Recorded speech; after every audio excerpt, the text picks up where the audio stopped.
You got a lot of fights going on, though. Let's get into this past weekend. Now, you see most people who enjoy fighting before this card happened. They went, this fight night, low-key, better than 312 pay-per-view. Prove me wrong. You might be right on paper. This card was fucking terrible. I woke up. I'm up anyway, so let's not pat me on the back. But I was up at 4:30, and I was like, dude, these prelims start at 6 a.m. This can be a great Saturday. Great Saturday. Start by 9. Kids don't have any sports. We're going to watch all this. And this card really screwed me over because the kids were like, this is what you're into? It was so boring. Oh, God, that main card sucked cock. Straight up, man. Sergey Pavlovich and Rosenstruik. It was like Francis and the Black Beast. All you're like, what the fuck is it? It was so bad. I'll give him Page and sure, but I didn't mind. But you could tell maybe a minute, 32 minutes in, you're like, oh, Shira Magomedov is not an elite striker. This is going to be a terrible fight. And nothing's worse when a fighter's like, I was sick. You're like, oh, okay. That's why he couldn't get any timing going. It's not a health thing here. I hate when guys do this. And he might have a serious stomach issue or whatever. Even if he had 100% health, no those issues, he's just not on that level. And I like Share Bullet. I think he's fun to watch. I don't think he's a world beater. I think we throw around this term world-class striker too much. Too much. Now, Michael Venom Page legit has credentials as a world-class striker. So when you pair that up with a fun MMA striker, you see the difference. It's not the most exciting fight, but you see the difference. MVP was never in any jeopardy in any facet. Share Bullet couldn't even touch him. It's, yeah, you're just talking about different levels. It's like, you know, we'll get to Strickland, but it's like Strickland for the UFC is an elite striker. I should say elite defensive striker. His defense is insane. In MMA, in boxing, like pro boxing, pro kickboxing, K1 style, he ain't shit, just so we know this, people. For the UFC, he's amazing. Amazing. World champion. But you see what happens when his style goes against a world-class guy. Alex Pereira. How'd that work out for him? He got knocked the fuck out. Now, he can get by, like with his best win against elite strikers, Izzy. Izzy's an elite striker. Izzy, for whatever reason, didn't show up that night. That was kind of the end-all, be-all for Izzy. He's never been the same since. You could tell Izzy still had more tools. He's a more well-rounded technician, more skilled, but just didn't show up that night, and Strickland's going to overwhelm you and beat him. Doesn't mean he's a better striker. It means he's better that night. But when all the chips are on the line, it's elite striker in prime condition versus an elite UFC fighter, and he's forced to strike, he's going to get dealt with. And this is what's going on with Michael Venom Page. He's an elite striker. So you see him against Kevin Holland, right? They can't touch him. They can't figure him out. He's not a KO guy. It's just he's so good. He's competed at the highest level in striking for so long. Your MMA striking's, I mean, to them, like, what? It's like Tobey Maguire and Spider-Man when the guy's throwing, he's like, what the fuck? That's what this is for him. Wasn't a great fight. I was worried MVP was going to get screwed by the judges, but they did it right. 30-27. 29-28, I guess you could give Sure Bullet the last round, but that's just being nice. Imavov, Strickland's best win by far. Remember, Strickland beat him over 5 rounds. Easily.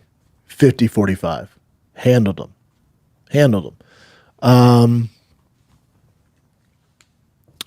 Izzy looked good too. Just like he did against DDP. He looks good, and then it's over. Like, he was beating DDP. I thought he had him. And then next thing you know, he gets hit one shot and it's over. You're like, what the fuck? I think, again, a lot of people that started watching UFC before COVID realizes how good Izzy is. You're talking arguably the best middleweight to ever do it. Sure as hell, bar none, number 2, and there's not a close third. Bar none, hands down. You got to remember, Izzy in his prime lapped the competition so bad multiple times. He fought everyone multiple times. Whitaker, Paulo Costa, fucking everybody multiple times. Had no issues. He lapped the competition so bad, they had to find a kid who beat him in kickboxing glory and move him up the ladder just to create some interest. Now, thank God that worked out. Now, Alex Pereira, but if Izzy wasn't so dominant, there's probably no Alex. This is a fact. If Alex didn't have that history with Izzy, and if Izzy wasn't dominating the middleweight division for a long-ass time, and there was other competition, Alex wouldn't have had the same easy path he had to get to who he is. They would have thrown him some dogs, and he probably had 1 or 2 losses coming up. But they fast-tracked him in order to create interest for Izzy because he was so dominant. Y'all must have forgot.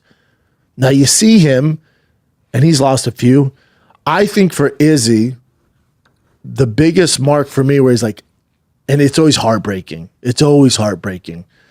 But the biggest factor for me when I was like, oh, Izzy's reign's done is the Strickland fight.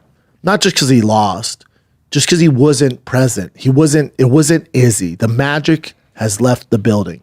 Now, even though that magic might have left, Izzy's skill set's so goddamn good, he can probably still beat 95% of that division. But he can't beat the elite guys at the top. The top 5 are going to be tough for him. Even if he's not mentally checked in there, even though he's not firing all cylinders, he's so skilled and so damn good at mixed martial arts that he's still going to beat 95% of the division.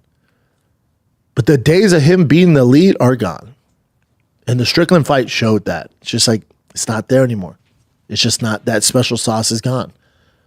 All good, though. This isn't a sad story. One of the greatest to ever do it. But it's over. Is he going to retire? No. Like I said, he can still beat 95% of the division. He can still do maybe 1 or 2 fun fights that we want to see. But as far as him competing with, you know, the Stricklands, the Imavovs of the world, the Hamzats, the DDPs, that's over. That's over. That's over, unfortunately. Him fighting Alex at 205, that's over.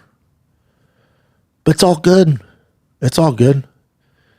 It depends what he wants to do. Who are we to say, oh, you need to stop? Because, you know, it's not like he's taking this horrible damage. If he wants to do 1 or 2 more, yeah, he deserves it. Give him super fights. Maybe out of the division. Something cool, you know? But as far as like him being the contender and beating these top guys, those days are over. It happens to everybody. It's all good, man. What a career. What a fucking career. One of the best to ever do it. Arguably the best. One of the best. And you'll see online guys who are actually in the business, who have fought. We all love Izzy. You see Mighty Mouse's reaction. You see a lot of guys' reaction, how they're sad, including me. The guys, there's certain fighters. Some of you guys don't want to hear this. There's certain fighters that get a lot of hate online, but the real fighters, the guys who've been in the trenches, who have actually fought in the UFC, fucking love them. Love them. Izzy's one of those people. Just off the top of my head, Izzy's one of those people. Brock Lesnar is one of those people. Great guy in the locker room. Awesome dude. Nothing like you see on TV. Awesome. Ronda was one of those. The women fighters, even the male fighters, loved Ronda. She was a beast. She was a good teammate. People loved her. Online, you think everyone hates her. No. Brock Lesnar, again, a lot of hate. This guy, awesome. Awesome guy. Izzy's one of those guys.